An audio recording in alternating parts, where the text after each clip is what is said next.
Il y a un village caché au cœur d'une forêt dense, un endroit oublié par le temps et par les hommes.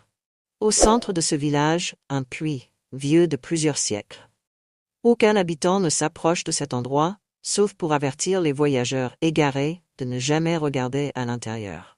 Le puits est entouré de légendes obscures, mais la plus troublante reste celle d'un jeune garçon disparu des années auparavant.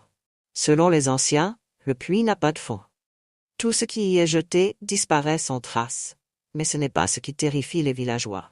Ce qui fait frissonner ceux qui osent s'en approcher, c'est ce qui semble murmurer bien en dessous des ténèbres dans les profondeurs insondables. Un jour, Élodie, une jeune femme curieuse, décide de déménager dans ce village pour échapper à la frénésie de la ville. Les avertissements des villageois la laissent sceptique, une simple superstition, pense-t-elle. Mais une nuit, poussée par une force inexplicable, elle se retrouve face au puits, une vieille corde enroulée autour de sa main. Elle s'en veut d'être venue, mais quelque chose, une voix lointaine, la supplie de descendre.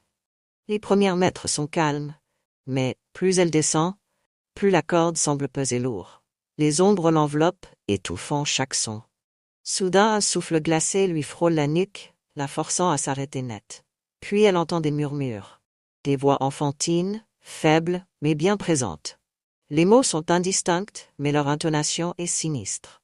Ce n'est plus une descente, c'est une chute lente dans les entrailles de quelque chose d'inconnu. L'obscurité devient presque tangible. C'est alors qu'elle aperçoit une lueur en dessous d'elle. Un petit garçon se tient là, au bord de l'impossible, les yeux vides et la peau marbrée de noir. « Tu n'aurais pas dû venir, » dit-il d'une voix déformée. Puis, avant qu'elle puisse réagir, d'autres visages émergent des ténèbres autour d'elle.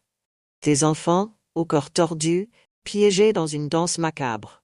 Ils essayent de l'attraper, leurs mains tendues. Élodie panique, tire sur la corde, mais elle est prise dans l'étreinte des ombres.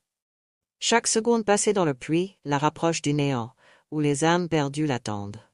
Le garçon s'avance lentement, son visage se métamorphosant en un masque terrifiant. « Tu es des nôtres maintenant. » Alors qu'elle hurle, la corde se brise, et Élodie disparaît, avalée par les ténèbres du puits sans fond, pour ne jamais refaire surface. Le lendemain, les villageois découvrent la corde déchirée près du puits, un silence pesant envahissant l'air.